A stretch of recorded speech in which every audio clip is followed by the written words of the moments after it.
Tamil cinema டைரக்டர்களில் KS Ravikumar சற்று மாறுபட்டவர், சீக்கிரம் கோபப்படக்கூடியவர். அதாவது குறித்த நேரத்தில் அந்த காட்சி எடுத்து முடித்தாக வேண்டும்.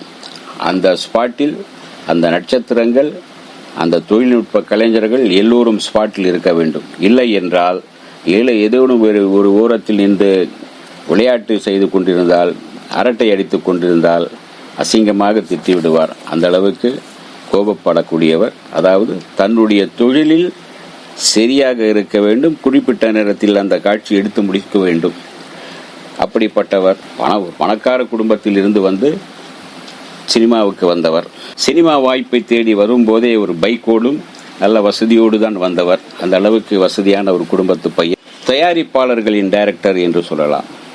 45 நாளில் இந்த படம் முடிக்கிறேன் என்று சொன்னால் 43 நாட்களில் முடித்து 75 லட்சத்தில் இந்த படத்தை முடிக்கிறேன் என்று சொன்னால் 70 லட்சம் ரூபாயில் முடித்து கொடுத்து விடுவார். அந்த அளவுக்கு தயாரிப்பாளர்களின் நல்ல இயக்குனராக, மினிமம் கேரண்டி உள்ள டைரக்டராக இருந்தவர். அவர் இயக்கிய இரண்டாவது படம்தான் சேரன் பாண்டியன். 1999 ஆண்டில் வந்தது.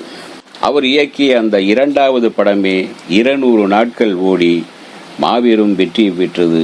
திரும்பிய பக்கமெல்லாம் KS ரவிக்குமாருக்கு அழைப்பு வர ஆரம்பித்தது.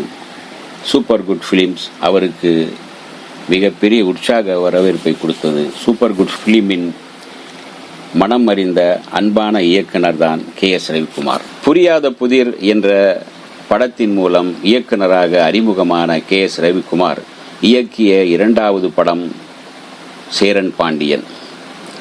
முதல் படத்தை சஸ்பென்ஸ் த்ரில்லராக கொடுத்தவர் இரண்டாவது படத்தில் மண்மனம் மாறாத கிராமத்து கதையை கையில் எடுத்துக் கொண்டார். சூப்பர் குட் பிலிம்ஸ் தயாரிப்பில் வெளிவந்த சேரன் பாண்டியன் 200 நாட்கள் ஓடி தயாரிப்பாளருக்கும் விநியோகஸ்தர்களுக்கும் நல்ல லாபத்தை அள்ளி கொடுத்தது. புரியாத புதிர் படத்தில் இயக்குனராக அறிமுகமான KS ரவிக்குமார் அந்த படத்தில் ஒரு சிறை கைதியாக சிறு வேடத்தில் நடித்து இருந்தார். இவர் இயக்கத்தில் உருவான இரண்டாவது படமான சேரன் பாண்டியனில் கதாநாயகியை மணக்க துடிக்கும் வில்லன் வேடத்தில் அட்டகாசமாக நடித்திருந்தார். தமிழில் வெற்றி பெற்ற சேரன் பாண்டியன் சோபன் பாபு, டாக்டர் ராஜசேகர், கஜபதி பாபு, ரம்யா கிருஷ்ணன் நடிக்க பாலராமகிருஷ்ணலு என்ற பெயரில் தெலுங்கிலும் இப்படம் உருவாகி வெற்றி பெற்றது. இந்த படத்திற்காக இசையமைத்த S.A. ராஜ்குமார் சுவர்ணலதாவுடன் இணைந்து பாடிய காதல் கடிதம் வரைந்தேன் உனக்கு வந்ததா என்று தொடங்கும் பாடல் சூப்பர் டூப்பர் ஹிட் ஆனது. மேலும் சௌந்தரியன் இந்த படத்திற்கான பாடல்களை இயற்றி இசையமைத்த அனைத்து பாடல்களும் சூப்பர் டூப்பர் ஹிட். KS ரவிக்குமாரின் அசோசியேட் டைரக்டராக பணியாற்றி வந்த சேரன் இந்த படத்தில் பேருந்து நடத்துனராக சிறிய வேடத்தில் நடித்திருந்தார். படத்தில் முன் தோன்றியவர்கள் சரத்குமார், விஜயகுமார், நாகேஷ், ஆனந்த் பாபு, கவுண்டமணி, செந்தில், KS ரவிக்குமார், ஸ்ரீஜா, மஞ்சுளா, விஜயகுமார், நல்ல நட்சத்திரம். திரைக்கு பின்னால் உழைத்தவர்கள் படத்தொகுப்பு தணிகாசலம், ஒளிப்பதிவு அசோக்குமார், பாடல்கள் இசை சௌந்தரியன், வசனம் ஈரோடு சவுந்தர், தயாரிப்பு RB சௌத்ரி, திரைக்கதை இயக்கம் KS ரவிக்குமார். சேரன் பாண்டியனின் கதை சுருக்கம் பார்ப்போம். கிராமத் தலைவராக இருக்கும் விஜயகுமாரை ஊர் மக்கள் எல்லோரும் பெரிய கவுண்டர் என்று அழைப்பார்கள். மனைவி மஞ்சுளா மற்றும் மகள் ஸ்ரீஜாவுடன் வாழும் கண்டிப்புக்காரரான பெரிய கவுண்டர் தன் ஜாதியை என்றும் விட்டு கொடுக்காத விரும்பாதவர், ஜாதி பற்று கொண்டவர். விஜயகுமாரின் தம்பி சரத்குமார். இவர்கள் இருவருக்கும் தந்தை ஒருவர்தான் என்றாலும் கூட தாயார் வேறு. சரத்குமாரின் தாயார் கீழ் ஜாதியை சேர்ந்தவர் என்பதால் அவரை தன் தம்பி என்று விஜயகுமார் என்றுமே ஏற்றுக்கொண்டதில்லை.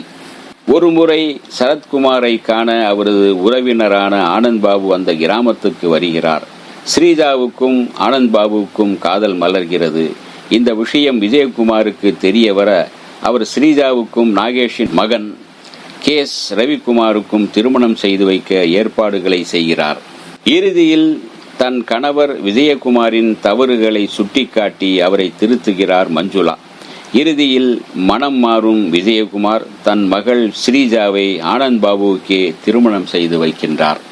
இதுதான் சேரன் பாண்டியனின் கதை. ஜாதி மோதலை மையமாக வைத்து அதே சமயத்தில் காதலையும் வைத்து காமெடியையும் வைத்து உருவாக்கிய கலகலப்பான படம் சேரன் பாண்டியன். இந்த வீடியோ உங்களுக்கு பிடிச்சிருந்தா லைக் பண்ணுங்க, ஷேர் பண்ணுங்க, கமெண்ட் பண்ணுங்க, சப்ஸ்கிரைப் பண்ணுங்க, மறக்காம பெல் ஐகானை கிளிக் பண்ணுங்க.